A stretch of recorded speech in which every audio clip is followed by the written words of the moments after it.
So I'm a pretty big fan of Magic the Gathering Cube, the unofficial format where you draft from a custom list of cards. There's something about the very free-form style of making a cube that I really enjoy. As opposed to designing a deck where you always have to focus on viability and how good the deck is, when you're making a cube you can just focus on theme and balance and fun. A weird hobby of mine for a couple years has been to go on CubeCobra and make a bunch of cubes I'll never play. Until one day, I made a cube that I haven't played, that I'm also kind of proud of, which is what I'm going to tell you about today. The idea comes from a weird, simple idea I had. What if instead of trying to build a good deck, you were trying to make the worst deck possible, then give it to someone else and make them play it? Now, the obvious problem with this idea is that you could just give your opponent a deck with no lands, or make all the cards different colors so their mana base can't keep up. And then instead of people playing bad cards, it's people playing no cards. Now, to solve this, we can make it so color just doesn't matter and you don't have any choices outside of the draft. For the format I've come up with, each player will draft from 3 packs of 12 cards for their bad deck. And then at the end of the draft, you just add 24 of these magical Christmas lands to your deck, which is like a custom land that adds any color. That way, you can draft a bad deck without it being unplayable. Then you give your deck to someone else, and this is the key part, they don't get to look at it. They just shuffle and play without even knowing what's in it. Then over the course of the night, they'll slowly see more and more cards, but they might never see all the cards in their deck.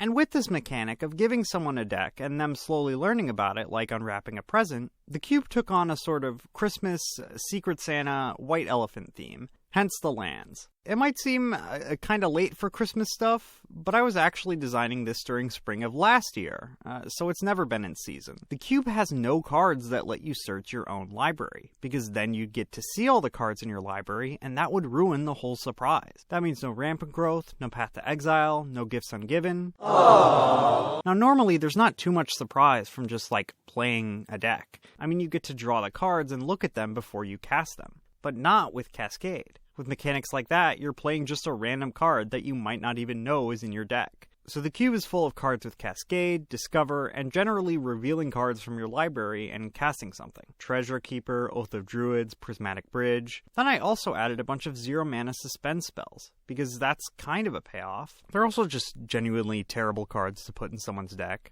Fibblethip, how did you get here? Are you lost, buddy? Oh wait, your first ability is relevant if you get flipped from a library. Kinda. It wouldn't work with Cascade, but like some other effects. I don't know why I'm talking to a Magic card. There's lots of ways to pull random cards from your deck, giving all sorts of surprises, exactly like unwrapping a gift. But be careful, because some of these aren't optional, and you never know when Phage the Untouchable might be in your deck.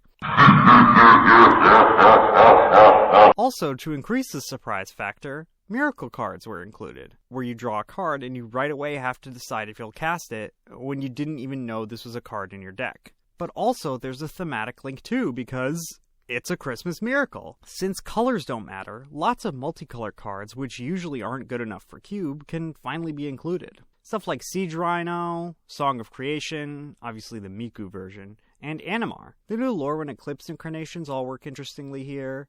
And Joda's ability just makes everything cost 5 at minimum. Prismatic Ending and Engineered Explosives are much better here, but Chain Lightning is a lot worse. Also, I'm running Darkness and Mana Tithe instead of Fog and Force Spike because I think it's funny. I also added some cards that care about the color of things, so you do sometimes have to consider color when usually it won't matter. Things like 8.5 Tails, some Lieges, and also Animar. Now, you might not be able to search your own library, but you can search your opponent's with cards like Praetor's Grasp. I just like the image of picking up someone's deck and thumbing through it while they just sit there wondering what you're seeing. And then the idea of using bribery to kill your opponent with their own creature that they didn't even know they had. Slivers was another theme I decided to include, and I can't exactly remember why. I think this is mainly because I wanted to put Banding Sliver in the cube. So not only are you giving someone a bad card, but they get the gift of trying to figure out how banding works. Then over time, I think I just kept adding slivers because now there'll be more slivers. I added Sliv Mizzet, of course, and all the 5-color slivers can be included because color doesn't matter. And hey, the first sliver has Cascade. Triple kill! But sadly, I can't include Sliver Overlord because it has a tutor effect. Now, there is a mismatch between the old and new slivers, and I think I would just make it a house rule to play them in the old sliver style, where abilities affect all slivers.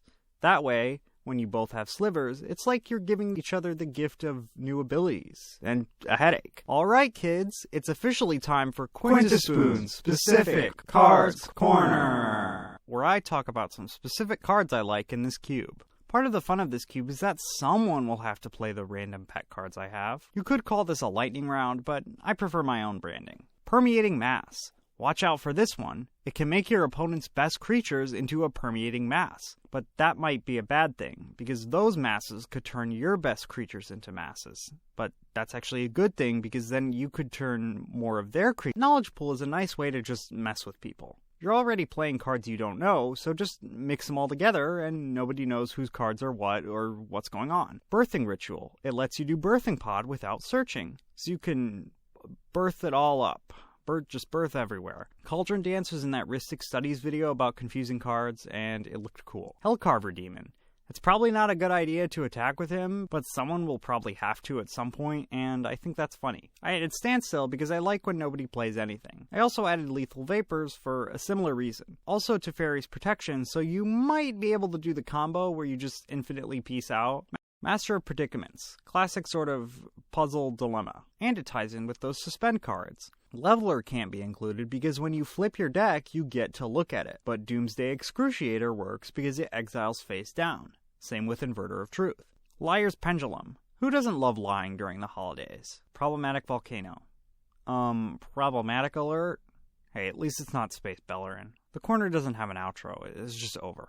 Another thing I like to add were sort of broken combo cards, since they'll kinda just end up in your deck and you won't get to play around them. Lion's Eye Diamond is really good. It's a big, powerful, banned, broken card. But if you just get one, it's probably just gonna sit there. I also like the idea of you having to use Flash to actually flash in a creature, or using Yawgmoth's Will just for value. But Channel is still probably too good. If you were paying close attention earlier, you might have noticed that the lands you put in your deck are snow-covered. So that means we can get up to all sorts of wintry snow action. Ascendant Spirit, Icebreaker Kraken, Merit Lage's Slumber. Just look at all this snow action. Okay. Generally fitting in with the Christmas theme are a bunch of group huggy cards. Things that encourage the spirit of generosity and gifting your opponent stuff.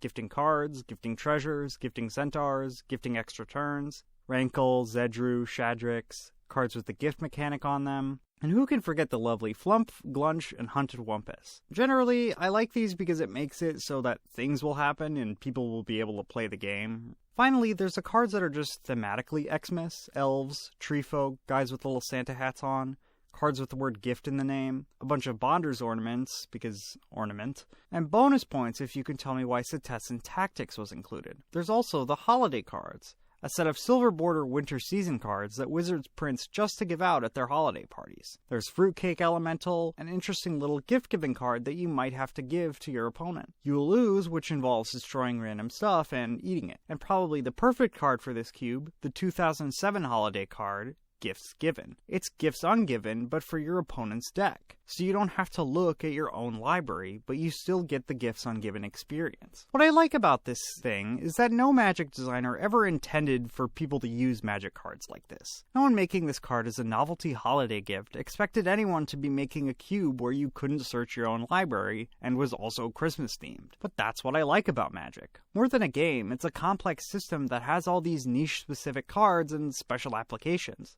There's always these little gems you can find. And what I like about Cube is that it lets you utilize them.